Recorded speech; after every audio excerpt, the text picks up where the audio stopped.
Very good evening, students. After learning in the last video about the typical rib, we have learned the general features, anatomical positions, site determination, and the muscular relation, attachment, and the relations of the nerves and vessel in the typical rib. And typical rib means extending from third to the ninth rib. Okay, so the third, fourth, fifth, sixth, seventh, eighth, ninth. Okay, these were considered as the typical ribs because they have the general common features. Okay, now this is the time to come to the atypical ribs, and atypical ribs mentioned here are the first rib, which is the smallest, then second rib, then the 10th rib, 11th and 12th. 11th and 12th, if you remember, we have classified as floating ribs.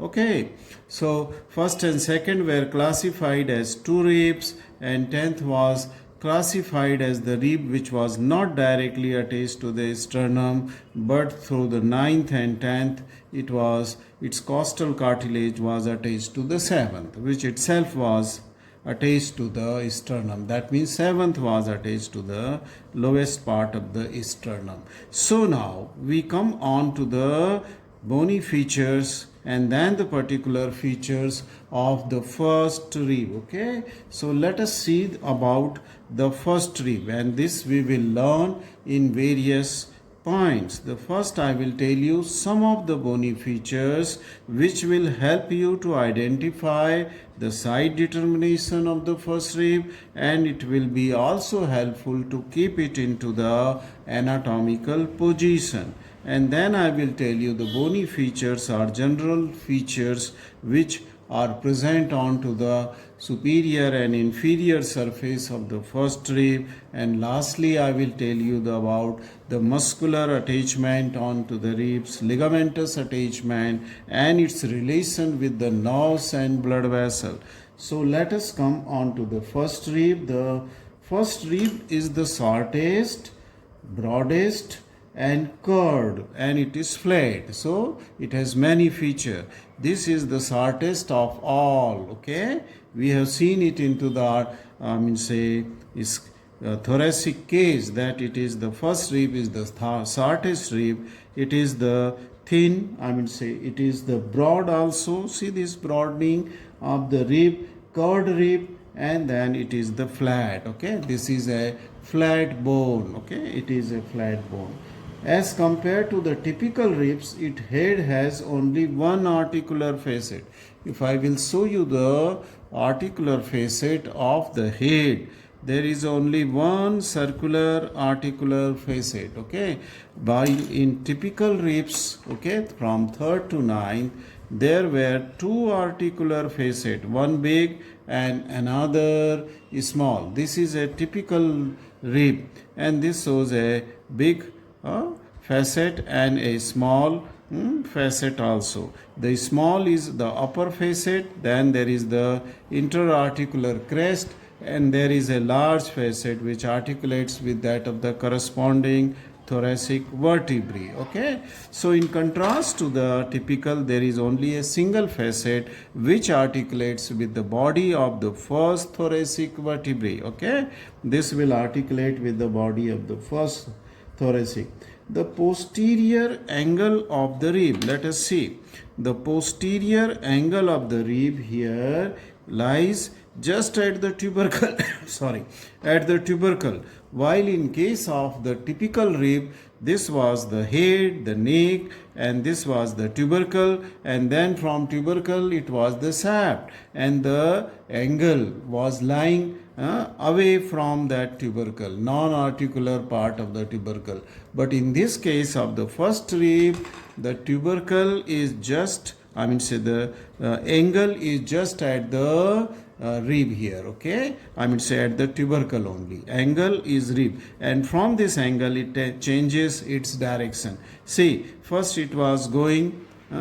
See this. If I will keep it here, okay, the neck was going posteriorly and laterally, okay, and then it has from tubercle, which is here, tubercle is here, it has changed its direction. That means angle lies at the tubercle.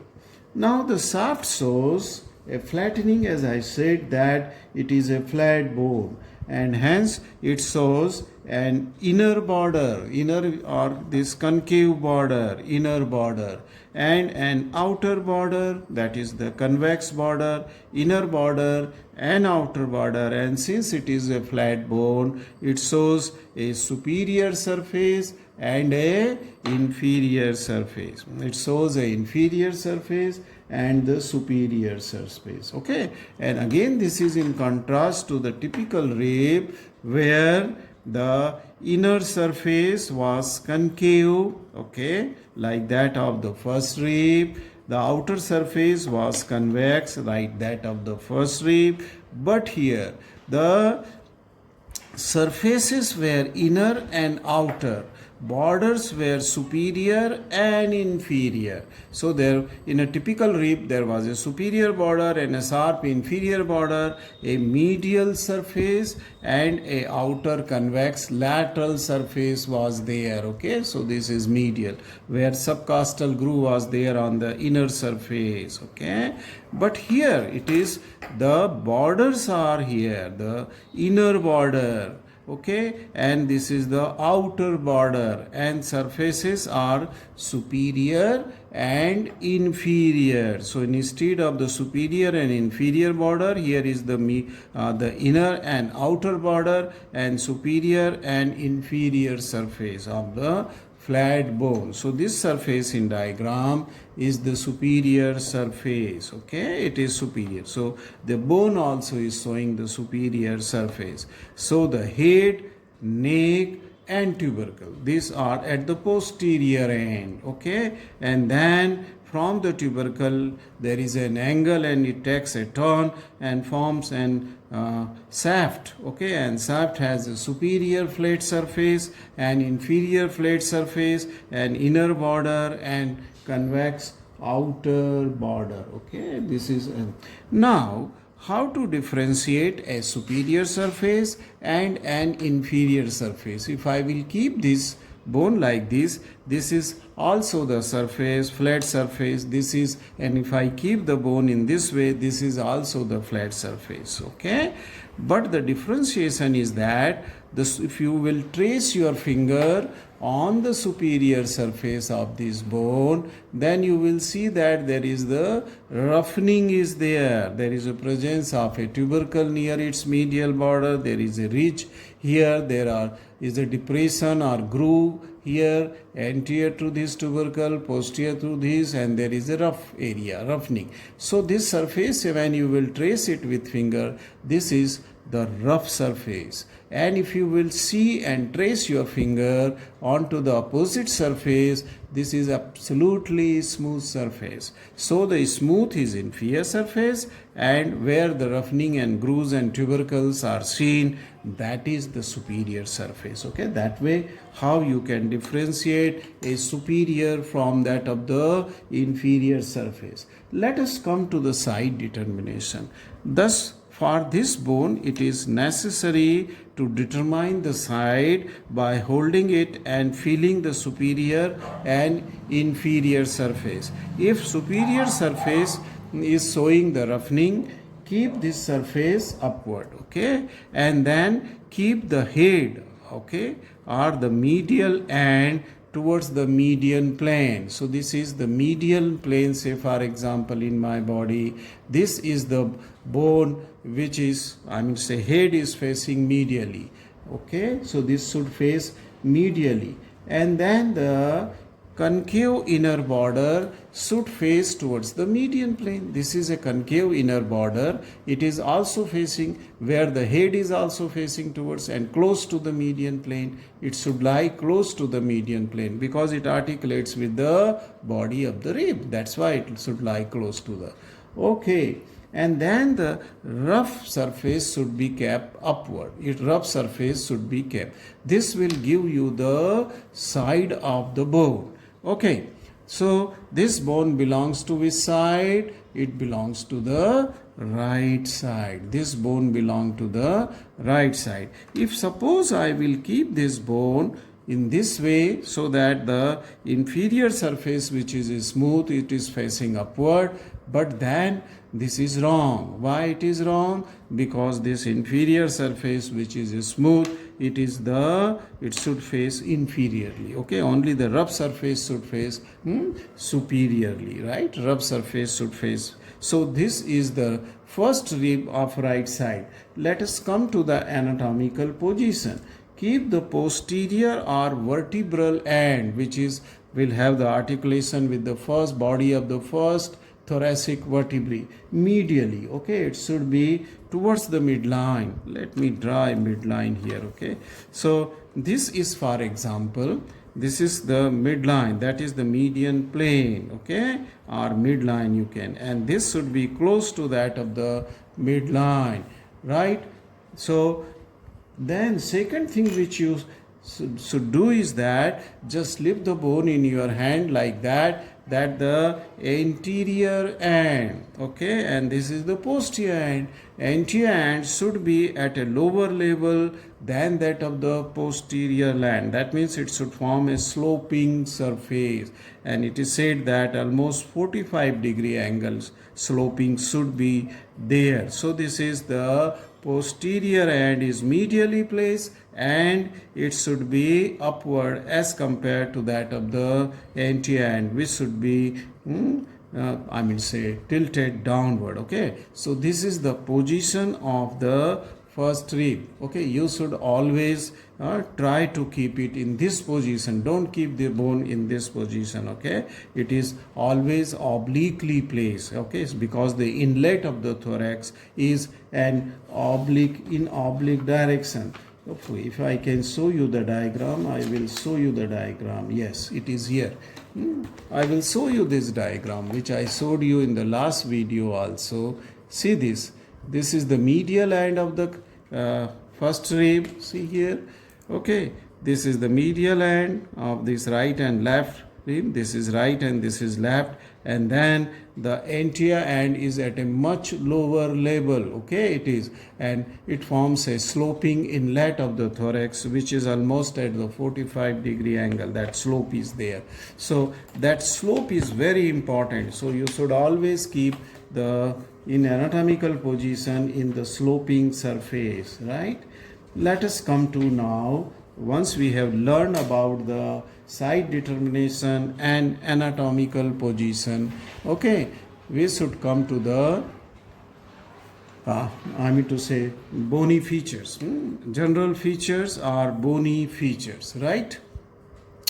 Now if I keep this bone like this as I have drawn in this diagram, then once again for orientation, this is the head, this is the neck, this is the tubercle, an angle at the same place, and then from here to here is shaft, and this superior surface is showing roughening as it is showing a tubercle, which is called as the scalene tubercle. Scalene tubercle. Okay, so this is the scalene. So just trace your finger on the medial border, okay, and you will feel this tubercle. See this?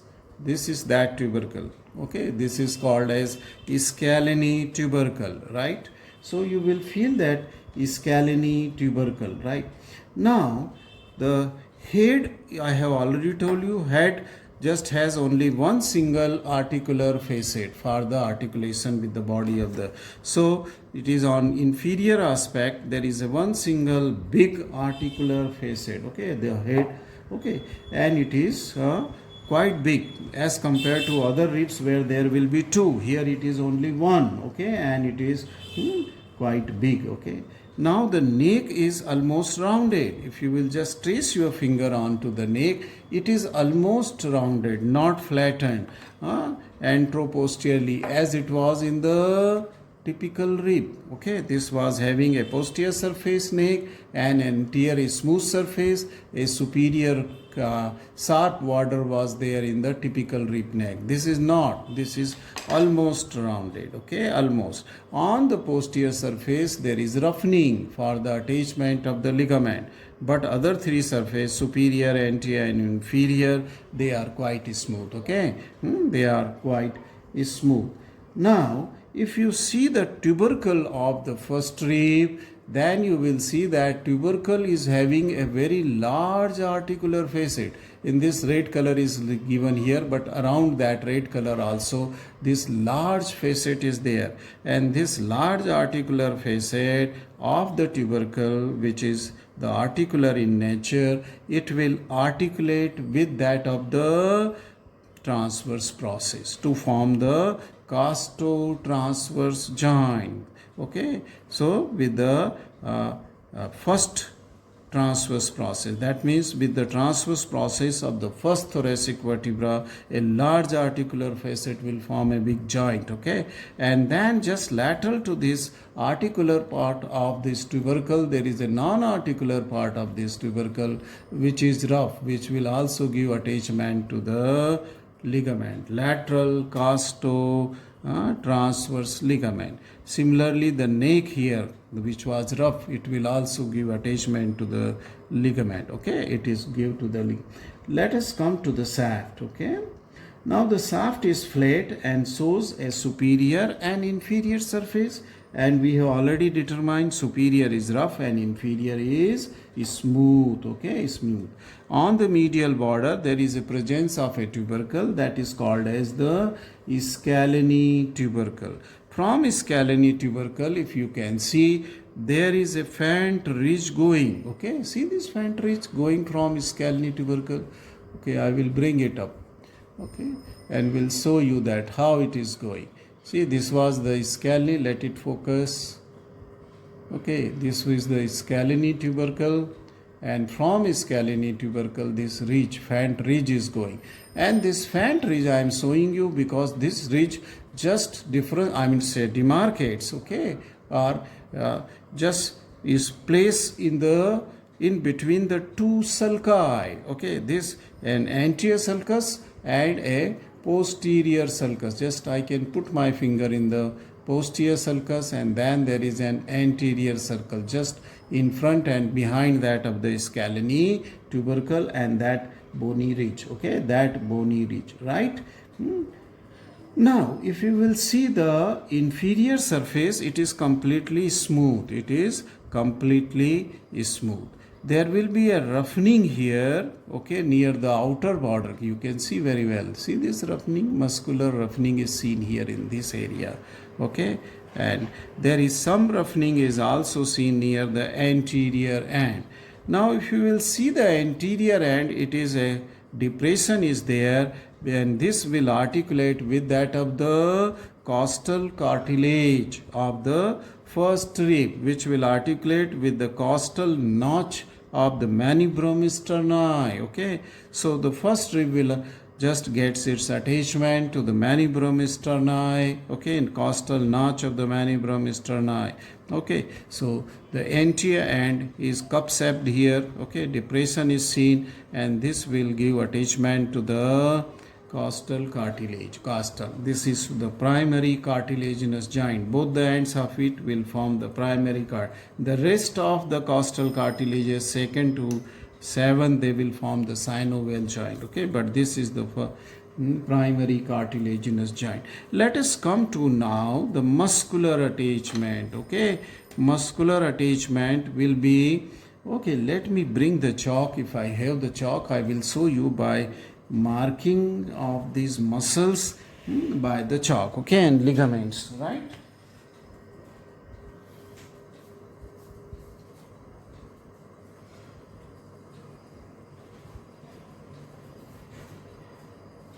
Yes, I got the chalks, and I will show you this attachment with the help of this chalk.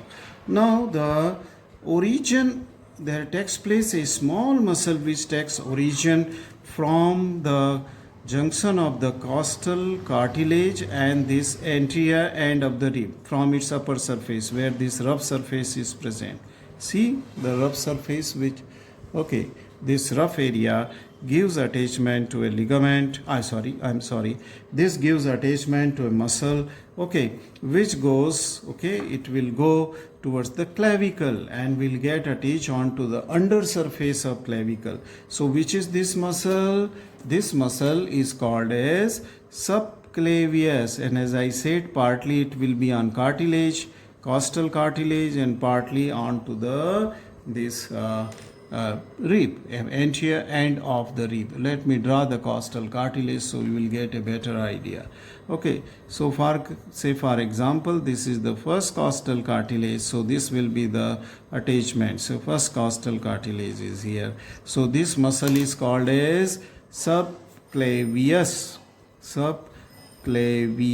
muscle, okay, a small muscle which goes to the undersurface in the subclavian groove of the clavicle, okay, subclavian.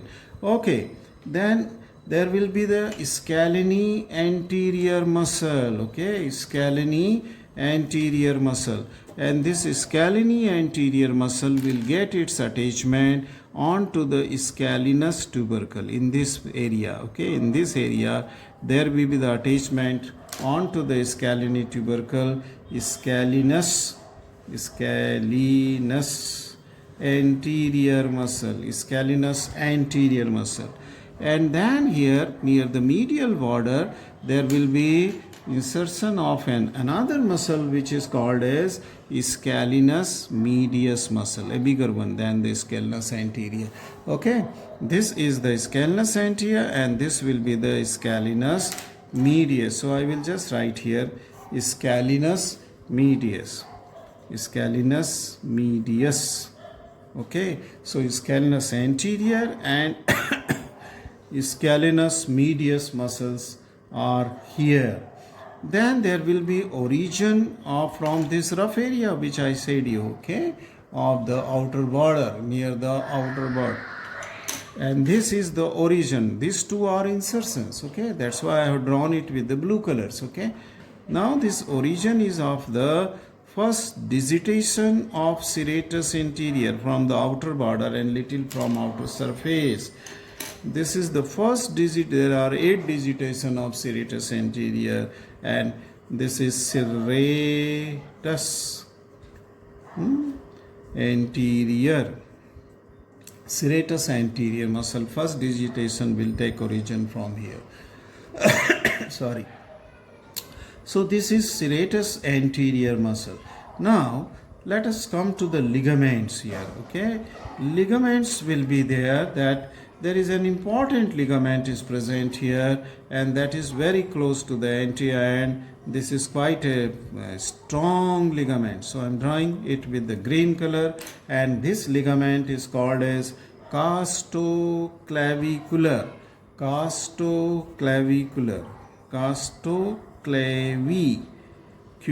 Okay, why it is called costo? That is going from the rib costo and going right up to the under surface of clavicle near the medial end of the clavicle. So it is the costoclavi, where there is a rough area on the inferior surface of the clavicle. So this is called as costoclavicular ligament.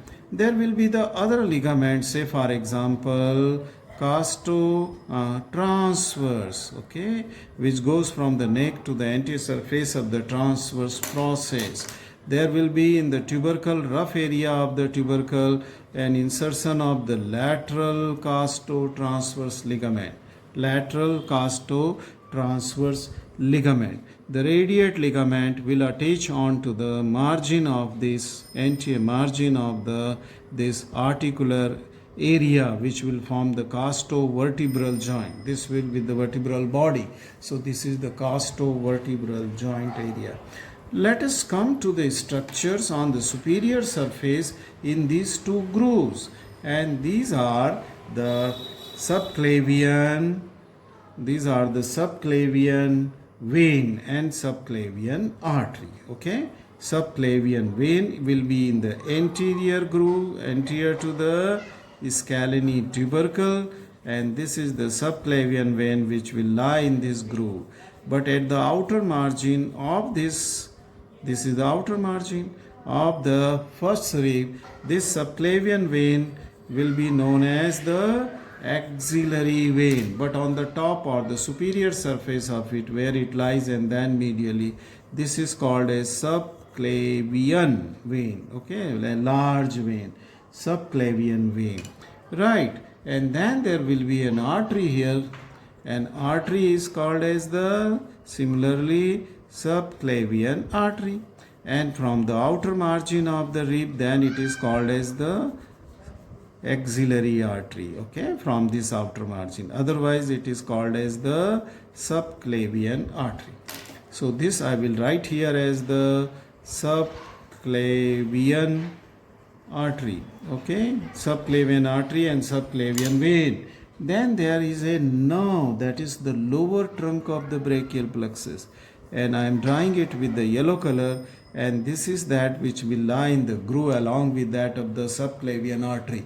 So this is the lower trunk of brachial plexus. Okay, just let me write here lower trunk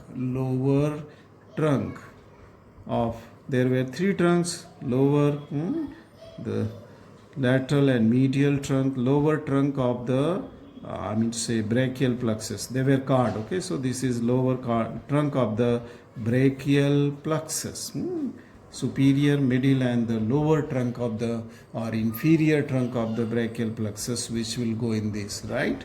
Okay, let us come very quickly to the relation onto the anterior surface. The costal pleura will be in relation to the medial border, okay, of the rib. Okay, costal pleura, that means pleura covering to the intercostal spaces and to the ribs from inner side, that is called as costal pleura, and that is covering. And then onto this neck there are many structures which are present, and if you see from medial, there is the in relation very close to the head, okay, onto the neck, this is the sympathetic chain, okay, and the ganglion. So sympathetic chain or sympathetic trunk it is called as. Sympathetic trunk will cross and go down in the thorax, okay, from neck. So this is the sympathetic trunk which will be in relation to this, okay, in relation to this. Then lateral to this there will be a vein, and this vein is the intercostal vein. Okay, which vein it is? It is called as the intercostal veins. Which intercostal vein? The first superior intercostal vein. Okay, this is the first superior intercostal vein, and just lateral to it will lie the superior intercostal artery. Okay, this lateral to it will lie that of the intercostal artery, which is the superior. Okay, so this is a vein intercostal, and this is the artery intercostal, and this was sympathetic trunk. And lateral most than it will be the T1 nerve, and this T1 nerve, after coming from the intervertebral foramina from below, will try to go up. This is T1 and will take part in the formation of the brachial plexus.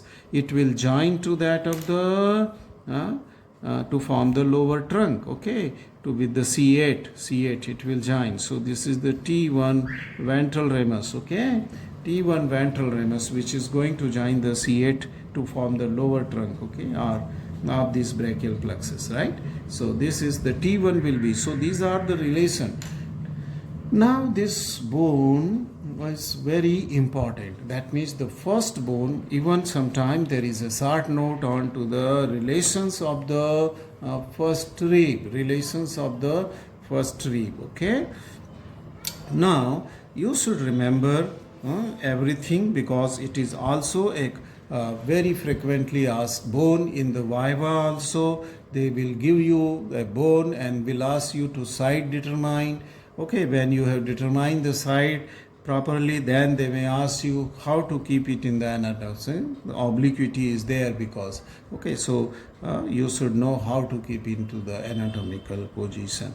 Now sometimes some of the student, what they do is that just to find out which is the superior surface and which is the inferior surface, they try to keep this bone on horizontal plane. And if you keep this bone on horizontal plane and both the ends are touching to the say this plane, horizontal table or any other, then this surface which is pointing upward is the superior surface. But when you will keep it in this way, here the head has gone up, so both the ends are not touching to that of the horizontal plane. So this surface is said to be the inferior. But okay, this is just a indirect way of knowing. Okay, don't tell to your examiner. For examiner, superior surface is always rough, inferior surface is the smooth. Thank you very much for watching this video.